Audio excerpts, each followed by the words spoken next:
Hello student, आप देख रहे हैं ज्योग्राफी विद कुलदीप। ये हमारा चैनल है, हम इस पर ज्योग्राफी पढ़ाते हैं। आज का टॉपिक जो है वह है वायुदाब पेटियाँ। मतलब हमारी पृथ्वी है, ठीक है। पृथ्वी के चारों तरफ, ठीक है, एक गैसीय फॉर्म में कुछ लेयर हैं, ठीक है। अब वो लेयर एक ही नहीं है, कई लेयर हैं, ठीक है। चूंकि हम पढ़ रहे हैं वायुदाब पेटियाँ।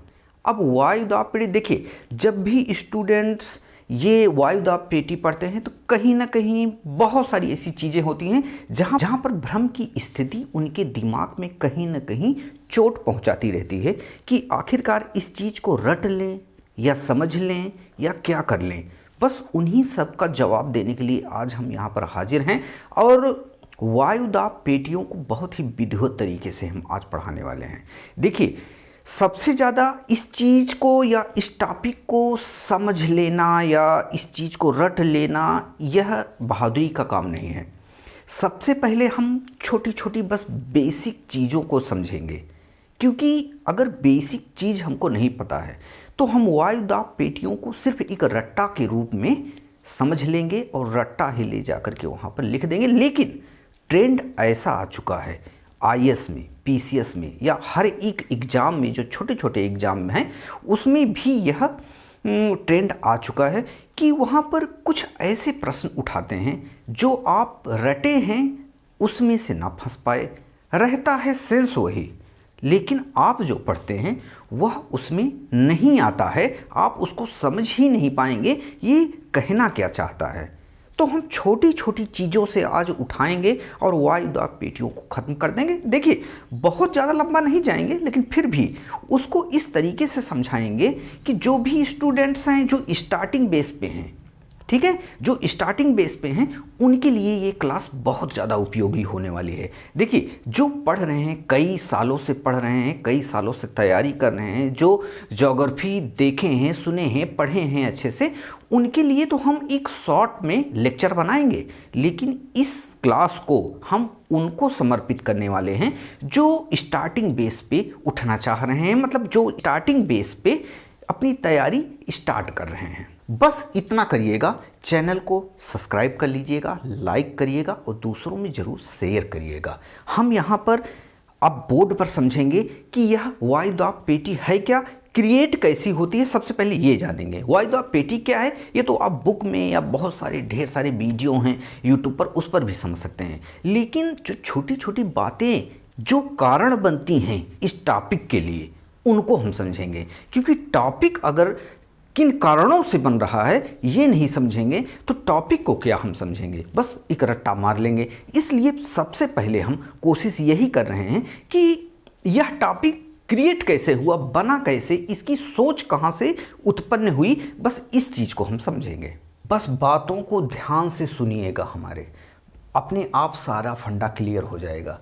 देखिए, हमारी जो पृथ्वी है, ठीक है, जो स्टार्टिंग बेस पे स्टूडेंट होंगे वो समझते रहें, हमारी जो पृथ्वी है वह अनंत ब्रह्मांड, ठीक है, अनंत ब्रह्मांड में क्या है, तैर रही है। मतलब अनंत ब्रह्मांड का अर्थ हम आपको कैसे समझाएं कि देखिए, ये देखिए, ये कलम है, मान लीजिए इसको पृथ्वी है। ये पृथ्वी कहाँ है, कहाँ है, हमारे इन्वायरमेंट में है, जिसके इर्द गिर्द कुछ नहीं है। अब देखिए, ये इस पृथ्वी के इर्द गिर्द कुछ नहीं है कि मतलब क्या हुआ, इस पृथ्वी के इर्द गिर्द मतलब कुछ है ही नहीं। चूंकि हम यहाँ पर समझा रहे हैं तो ये है, वो है, वो है, हम हैं, सब हैं। लेकिन पृथ्वी जहाँ है वहाँ पर ये सब, वो सब, आप सब, हम सब नहीं हैं। ये पृथ्वी जहाँ पर आसमान में टिकी है, जहाँ पर घूम रही है, मतलब इसके दो, मतलब कि इसके दो स्पीड हैं, ये दो तरीके से भ्रमण कर रही है। एक तो अपने आप का और एक सूरज का, ठीक है, सूरज को भी घूम, ये मान लीजिए सूरज है, सूरज को भी घूम रही है। अब यह सूरज के इर्द गिर्द घूम रही है, ना कि सूरज से दूर चली जा रही है, ठीक है, सूरज से भी कहीं ना कहीं दूर जा रही है। ये तो हिम युग आने वाला है। देखिए, ये टॉपिक बाद की चीज़ें हैं कि हमारी पृथ्वी पे हिम युग आने वाला है। हिम युग का मतलब सूरज से दूर जाएगा तो हिम युग आना ही आना है, लेकिन बाद में इसको हम समझाएंगे। बस अभी आप समझिए, पृथ्वी जो आसमान में टिकी हुई है इसके इर्द गिर्द कुछ है नहीं, ठीक है। अब हम दिशाओं का ज्ञान बस सूरज के स्थिति से समझते हैं। सूरज पूरब से निकलता है तो पूरब वही है, ठीक है। तो चलिए फिर भी इसको भी एक किनारे करिए। हम ये समझ रहे हैं कि हमारी पृथ्वी है और पृथ्वी, ये मान लीजिए पृथ्वी है, ठीक है। अब पृथ्वी के इर्द गिर्द कुछ नहीं है, लेकिन पृथ्वी के आसपास एक गैसीय फॉर्म में लेयर है, ठीक है। लेयर है जो कि कई मतलब कि परतों में है, ठीक है। कई परतों में ये लेयर है। एक परत में कहीं ज़्यादा दबाव, दूसरी परत में कहीं ज़्यादा दबाव। ये दबाव शब्द जो नया शब्द हम यूज किए, इसको भी आप समझ लीजिएगा। देखिए होता क्या है, आप साइकिल में हवा भरते हैं, ठीक है, पंप से।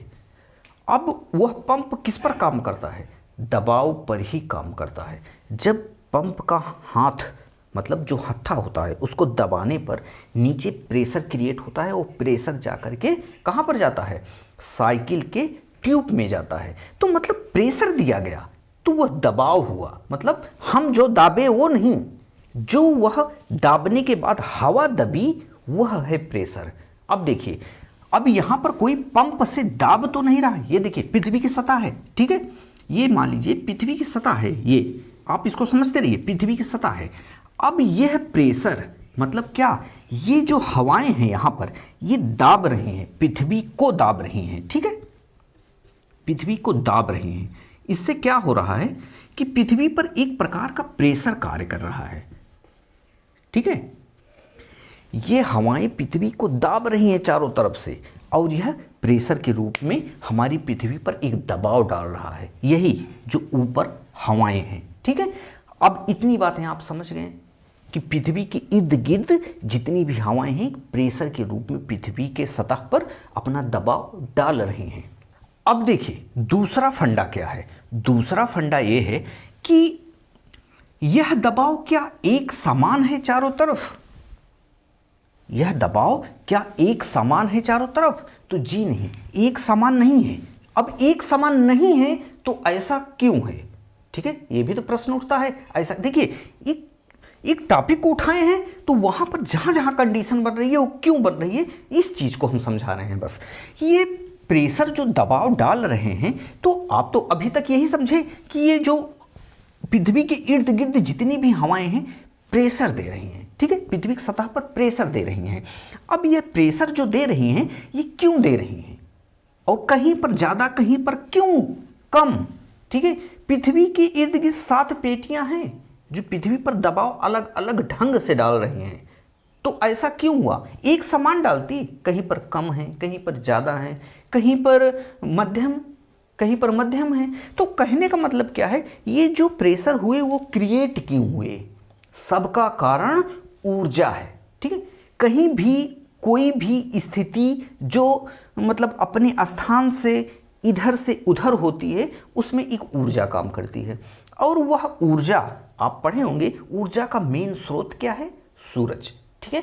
अब यह सूरज का ही कारण है कि यह हमारी पृथ्वी पर अलग स्थानों पर अलग अलग ढंग से पृथ्वी पर वायु दाब अपना प्रेशर, जो प्रेशर की विभिन्न अवस्थाएं हैं पृथ्वी पर, यह इसमें सूरज अपना रोल कहाँ तक अदा करता है, या पूरी तरीके से अदा करता है, या अदा ही नहीं करता है, इन सब के बारे में हम समझेंगे, और कैसे अदा करता है, ठीक है।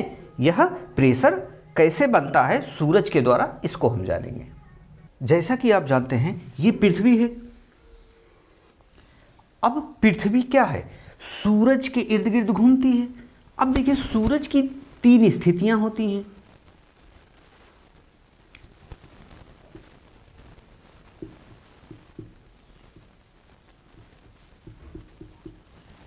देखिए 3 सूरज नहीं होते हैं, 3 स्थितियां होती हैं, ठीक है। अब देखिए ये मान लीजिए सूरज है, एक बार पृथ्वी इसका चक्कर लगा रही है ना, तो मान लीजिए इसी परिपथ में चक्कर लगा रही है, ठीक है। तो ये होगा क्या कि एक बार पृथ्वी यहाँ आएगी, पृथ्वी का उत्तरी पोल दक्षिणी पोल थोड़ा 23.5 डिग्री झुकी है। हमारे जीएस वाले पार्ट में आप जाइए, इसको देख लीजिएगा अच्छे से। एक बार यहाँ आएगी। अब ये बताइए कि ये झुकाव जब इस तरफ है सूरज की सीधी रोशनी यहाँ पड़ेगी, यह झुकाव जब ये इस तरफ है तो सीधी रोशनी यहाँ पड़ेगी। तो कहने का मतलब एक बार नॉर्थ साउथ, तो नॉर्थ साउथ। अब ये देखिए, उत्तरी पोल पर डायरेक्ट रोशनी इधर, तो उधर गया तो दक्षिणी पोल पर डायरेक्ट रोशनी। इसका मतलब क्या हुआ, यहाँ ज़्यादा गर्मी तो यहाँ ज़्यादा ठंडी ना भाई, ठीक है, यहाँ ज़्यादा ठंडी तो यहाँ ज़्यादा गर्मी। और नॉर्थ पोल पर क्या है, ठंडी है, क्योंकि सूर्य की रोशनी डायरेक्ट नहीं पहुंचेगी, सूर्य ही अपनी ऊर्जा देगा, अपनी ऊर्जा दक्षिणी पोल पर देगा। तो यह गोलार्ध मतलब ये गोला आधा पृथ्वी का ज़्यादा क्या हो गया, गर्म हो गया, और इधर क्या हो गया, ज़्यादा क्या हो गया, ठंडा हो गया। और नॉर्थ पोल पे ठंडा है ना, इधर देखिए नॉर्थ पोल ज़्यादा पड़ रहा है तो यहाँ पर गर्मी, यहाँ पर ठंडी, ठीक है, यहाँ पर ज़्यादा गर्मी हो जाएगी। अब तो कहने का मतलब क्या है, यह पृथ्वी साल भर में 365 दिन में सूरज का एक चक्कर लगाता है। तो पृथ्वी यही नहीं, यहाँ पर भी आएगा, यहाँ पर भी आएगा, यहाँ पर भी आएगा, यहाँ पर भी, यहाँ पर भी, यहाँ पर भी, मतलब हर एक स्थान पर पृथ्वी जाएगी। और हर एक स्थान पर जाने का मतलब क्या है, पृथ्वी पर सूरज की रोशनी एक बार इस पोल पर अच्छे से पड़ेगी, एक बार इस पोल पर अच्छे से पड़ेगी। तो कहने का मतलब क्या है कि यहाँ से यहाँ तक भी पड़ेगी, ऐसा नहीं है, और यहाँ पर भी पड़ेगी भाई, यहाँ पर भी पड़ेगी। तो मतलब अगर यहाँ पड़ी तो यहाँ पर कम ठंडी, यहाँ पर चली गई, यहाँ पर ज़्यादा पड़ी तो यहाँ पर और ठंडी, यहाँ पर आई तो यहाँ पर उससे कम, यहाँ पर आई उससे। मेरा कहने का मतलब सिर्फ यही है कि जैसे जैसे सूरज पृथ्वी के इधर उधर हो रहा है, हर एक स्थान का अपना एक टेम्परेचर होता है, वो टेम्परेचर घटेगा बढ़ेगा, घटेगा बढ़ेगा। मतलब यह स्थिति ही यह डिसाइड करती है कि कहाँ पर कितना वायु प्रेशर होगा, या कह लीजिए कहाँ पर कितना टेम्परेचर होगा। अब टेम्परेचर ही क्यों डिसाइड करता है कि हमारे पृथ्वी की सतह पर क्या प्रेशर पड़े, ठीक है, टेम्परेचर ही डिसाइड करता। अब प्रैक्टिकल के रूप में हम कैसे समझेंगे, जरा इसको हम समझते हैं। एक बात बताइए, ये सतह है, ठीक है, ये सतह है, यहाँ पर गैस का एक बर्नल जला दीजिए, ठीक है, यहां पर भी गैस का एक बर्नल जला दीजिए। ये क्या है, ये मान लीजिए चूल्हा है, ठीक है, चूल्हा है। अब यह सीट है, लोहे की है, से मान लीजिए सीट, और यहां पर गर्म हो रहा है, तो जाहिर सी बात है यहां से यहां तक लेकर के ये गर्म होगा, ये लाल हो जाएगा, और ये यहां से लेकर के यहां तक एकदम गर्म हो जाएगा, लाल हो जाएगा। और ये स्थान अपेक्षाकृत, ठीक है, चूंकि ये सुचालक है, लोहा सुचालक होता है ऊर्जा का, तो सुचालक मीन्स यहाँ पर गर्म करेंगे तो कहीं ना कहीं यहाँ भी गर्म हो जाएगा, लेकिन अधिकतर यहाँ पर गर्म होगा, ठीक है। यहाँ पर जब गर्म होगा तो यहाँ पर रख दीजिए, थोड़ा सा भर दीजिए पानी, और यहाँ पर भी भर दीजिए पानी। अब ये जब गर्म हुआ तो यहाँ और यहाँ की हवा, यहाँ पर भी पानी भर दीजिए मान लीजिए, ठीक है, यहाँ पर भी पानी भर दीजिए। अब देखिए कहाँ का पानी वाष्प बनकर ऊपर उड़ेगा, यहाँ का, ठीक है, यहाँ का ऊपर उड़ा, यहाँ का भी सेम ऊपर उड़ा, ठीक है। अब यहाँ पर वायु ही तो प्रेशर देती है कि कोई और चीज़ आता है, वायु देती है, ठीक है। अब वायु देगी का मतलब क्या है, पानी तो गर्म होकर के ऊपर उड़ा, लेकिन किसकी उपस्थिति में, ऑक्सीजन या जितनी भी गैसें हैं उनकी उपस्थिति में। यहाँ पर हवाएं भी गर्म होकर के ऊपर उड़ी, पानी भी गर्म होकर के ऊपर उड़ा। ऊपर क्या हुआ, ऊपर दबाव जितना भी पृथ्वी पड़ा था ऊपर चला गया, और यहाँ पर क्या हुआ, प्रेशर कम हो गया। जो भी ये हवाएं बैठी थीं गर्म होते ही ऊपर उठ गई, और क्या हुआ, यहाँ पर वायु प्रेशर कम हो गया। देखिए गर्म जब हुआ यहाँ भी कुछ ना कुछ उठेंगी, लेकिन उतनी मात्रा में नहीं उठेंगी, कम मात्रा में उठेंगी, ठीक है। यहाँ पर अब क्या हो गया कि यहाँ से जो भी हवाएं उठी हैं वह जाकर कहाँ बैठेंगी, यहाँ पर। अब कैसे, ये भी बता रहे हैं, यहाँ पर बैठ जाएंगी।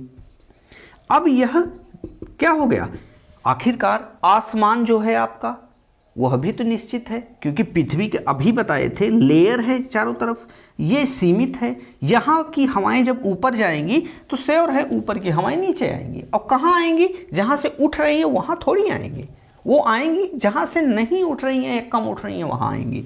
तो यहाँ पर जब बैठेंगी ये, तो यहाँ पर प्रेशर क्या हो गया, ज़्यादा हो गया। यह हम कह सकते हैं कि जहाँ पर गर्मी नहीं होगी वहाँ पर वायु का प्रेशर अधिक होगा। ठीक है, ये फंडा क्लियर कि टेम्परेचर डिसाइड करेगा कि वहाँ का जो वायु प्रेशर है, वायु दाब है, वह कितना होगा, ज़्यादा होगा या कम होगा, या कितना मिली बार होगा। ठीक है, कुछ इकाइयाँ हैं, हम पीछे पढ़ा चुके हैं, आप जाकर के देख लीजिएगा। तो ये क्या है, यहाँ से हवाएं उठी जहाँ पर गर्मी हुई और कहाँ जाकर बैठ गई, जहाँ पर कम गर्मी थी। अब हम क्या समझाए थे, पृथ्वी की 3 स्थितियाँ। ठीक है, यहाँ है सूरज, अगर मान लीजिए तो यहाँ पर हवाएं निश्चित रूप से यह इस एरिए की, जितना यह पृथ्वी का एरिया है, यह एरिया का हवा ऊपर उठेगी और जाकर कहाँ बैठेगी, जहाँ सूरज नहीं है वहाँ जाकर बैठ जाएंगे, वहाँ पर वायुदाब बढ़ जाएगा। यह एक सिंपल सा फंडा हम आपको बता रहे हैं। कई कारण हैं। ठीक है, कोरियालिस फोर्स है, पृथ्वी का अपना घूर्णन है, पृथ्वी का अपना परिक्रमण है, पृथ्वी का अपना झुकाव है, बहुत सारे कारण हैं जो यह प्रेशर को डिसाइड करते हैं कि प्रेशर कितना पड़ेगा। अभी तक हमने क्या सीखा कि पृथ्वी है हमारी, चारों तरफ उसके गैसीय फॉर्म में लेयर है।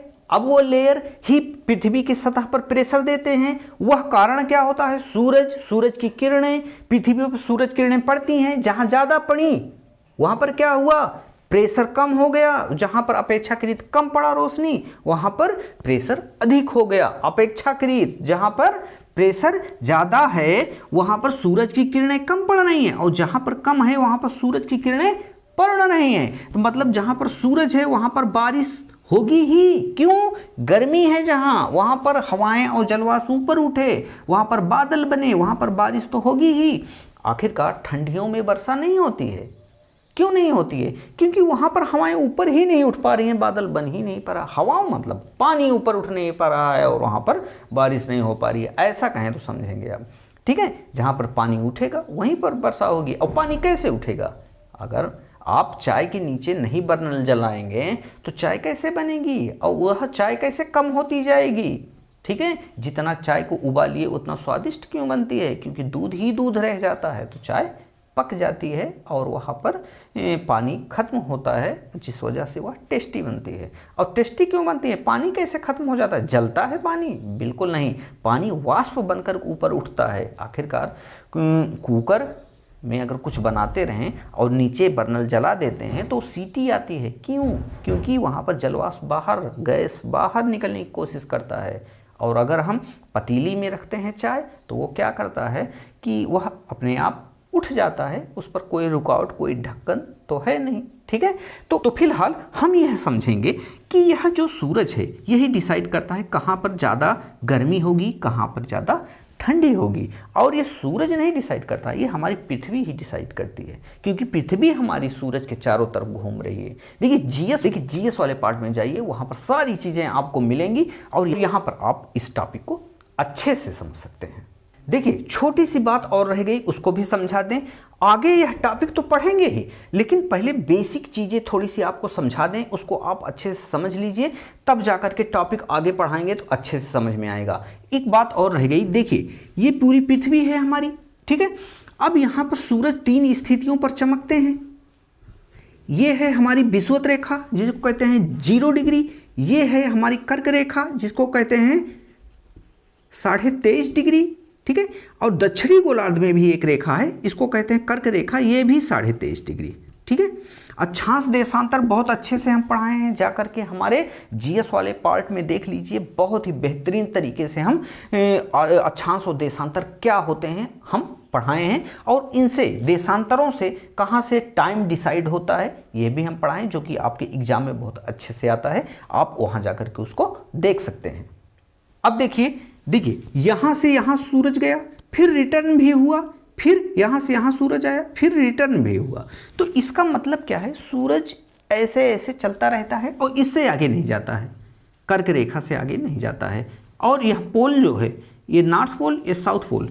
अब यह पृथ्वी थोड़ी सी तिरछी है, जिस वजह से ऐसा होता है। ऐसा एक्चुअल में होना नहीं चाहिए, लेकिन होता है क्योंकि पृथ्वी 23.5 डिग्री झुकी हुई है। जाइएगा आप, यह भी हम अच्छे से समझाए हैं क्यों पृथ्वी झुकी हुई है और उस पर सूरज की रोशनी का क्या प्रभाव पड़ता है। देखिए साल भर में पृथ्वी सूरज का चक्कर लगाती है।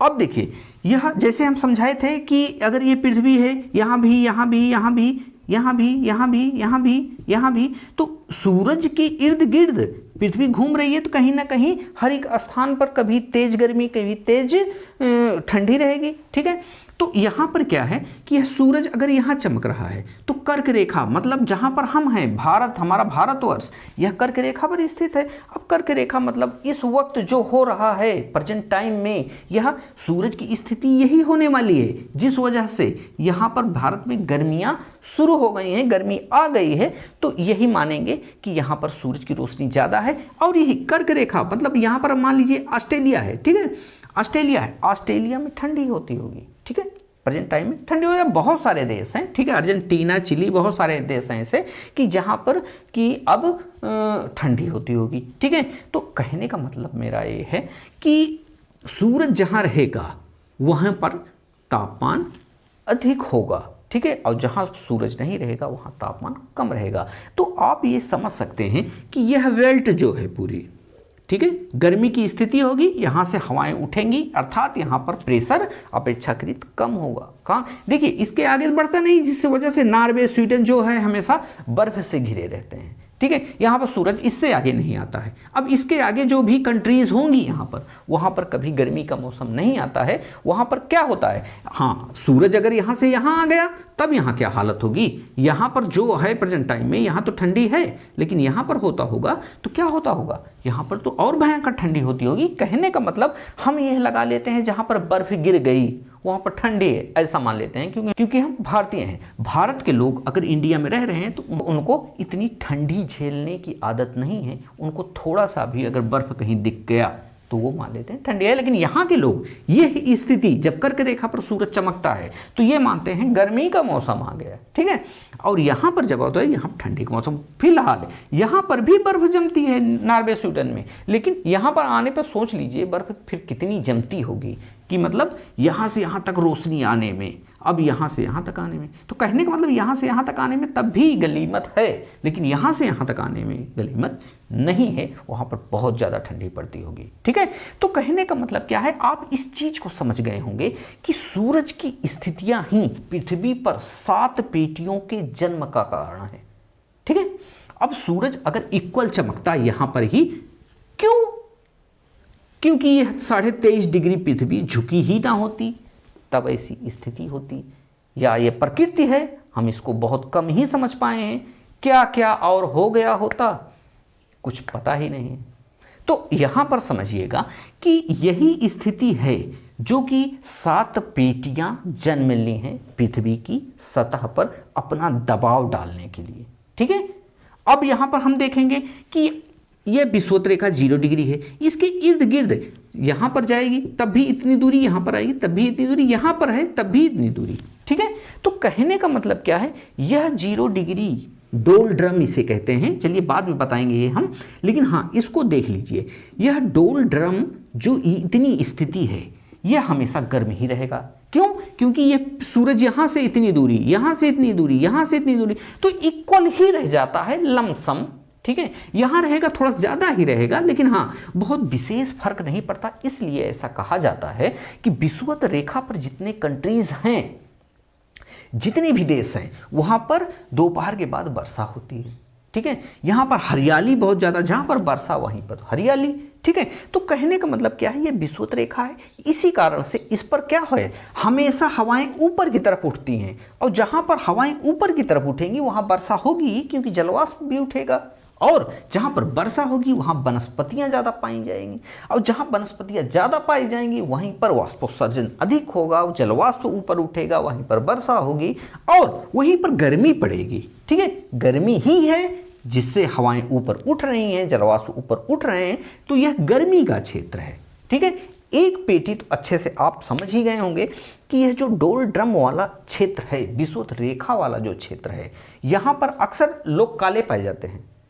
फिलहाल ये जेनेटिक कारण है कि यहाँ पर लोग काले पाए जाते हैं। आखिरकार यहीं पर मैक्सिको है, इसी पर वेस्ट इंडीज है, यहाँ के लोग काले, यहाँ के लोग गोरे, तो बात ये नहीं है। अब आपके आसपास लोग काले भी होंगे, आप अगर गोरे हैं तो आपके आसपास वाले लोग काले भी होंगे, तो वो काले लोग जहाँ रह रहे हैं आप भी रह रहे हैं, तो क्यों वो काले हैं आप गोरे हैं? उनको भी तो गोरा होना चाहिए था। ऐसा कुछ नहीं है, लेकिन हाँ ये जेनेटिक कारण है कि जो अफ्रीकी लोग यहाँ आएंगे क्या गोरे हो जाएंगे? ऐसा नहीं है, तो वो जीन से है। तो हाँ ऐसा लगाया जाता है कि जो विषुवत रेखा पर जो भी देश है वहाँ के लोग काले पाए जाते हैं। ठीक है, एग्जाम्पल के रूप में केन्या वगैरह हुआ, जो ये अफ्रीकी कंट्रीज हैं, तो अफ्रीकी कंट्री में ही केन्या आता है, तो उसमें क्या है, यहाँ पर काले लोग पाए जाते हैं। तो फिलहाल इस टॉपिक को हम थोड़ा किनारे रखते हैं, बाद में डिस्कस करेंगे। अभी ये देखते हैं कि यह पेटी है, यहाँ पर ज़्यादा तापमान पाया जाएगा और यहाँ पर कम प्रेशर रहेगा अपेक्षाकृत इन सब के।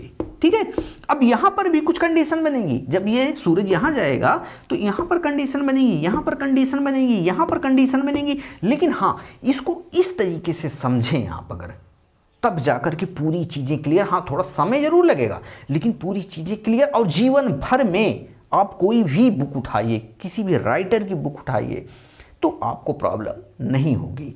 आप बस एक बार इस पूरे सीरीज को हमारे देख लीजिएगा वायुदाब से संबंधित। अभी तो हम आपको पूरा फंडा इसका बता दिए किस तरीके से ये चीज़ें होती हैं। हाँ अगले टॉपिक में जब हम स्टार्ट करेंगे तो पेटियों पर आएंगे। ठीक है, और पेटियों पे आने के बाद बहुत सारी चीज़ें अभी भी हैं जो कि बची हुई हैं, हम उनको भी साथ में लेकर बताते हुए चलते रहेंगे। आप कमेंट करके चीज़ों को पूछिए ना, आप पूछिए, हम कमेंट के जरिए हम आपको अच्छे से उस पर समझाएंगे, या हम देखेंगे कि ऐसे कमेंट जो कि एक तरीके से पूछे जा रहे हैं, एक ही प्रश्न पूछे जा रहे हैं, उस पर हम अलग से वीडियो बना देंगे। लेकिन हाँ इस बात की तो गारंटी है कि अगर आप पूछे प्रश्न, ठीक है, और हम इसमें नहीं बताएं तो उसको जरूर हम बताएंगे आपको। ठीक है, और हाँ मिलते हैं हम आपसे अगले सीरीज में, इसके अगले पार्ट में, जहां पर पूरी पेटियों के बारे में हम बताएंगे। ठीक है, आप चैनल को लाइक करिए, सब्सक्राइब करिए और दूसरों में जरूर से जरूर शेयर जरूर करिएगा। जाइए आप डिस्क्रिप्शन में जाइए हमारे, वहां पर जितने भी सोशल मीडिया के लिंक्स हैं वहां पर आप उसको ज्वाइन कर लीजिए। ठीक है, वहां हम देखिए इसके नोट्स भी देते हैं। ठीक है, नोट्स भी देते हैं, लेकिन नोट्स विशेष फायदेमंद नहीं होगा आपके लिए। आप सिर्फ इसका अपना नोट्स बनाइए, अपने हाथों से बनाइए। आप समझ लीजिए जो समझा रहे हैं उसको लिखते जाइए। देखिए नोट्स वगैरह कुछ होते नहीं है, आपकी समझ में बस आ जाए, यही सबसे बड़ी चीज़ है। आप हजारों नोट्स बना देंगे। ठीक है, तो आप इसको नोट्स बनाते चलिए, इसी साथ बनाते चलिए। और हर एक टॉपिक, आप कोपेन हुआ, थर्नवेट हुआ, यहाँ तक कि आप निष्कानयन हुए, क्रिस्टालर हुए, जितने भी थ्योरिकल, जितने भी ये समझ लिए भूगोल वेत्ता जितने भी हैं, अपनी थ्योरी दी हैं, हम बहुत ही क्लियर ढंग से उनको समझाएंगे आपको। आप चैनल को सब्सक्राइब कर लीजिएगा और लाइक करिएगा, दूसरों से शेयर जरूर करिएगा। तब तक के लिए जय हिंद, जय भारत।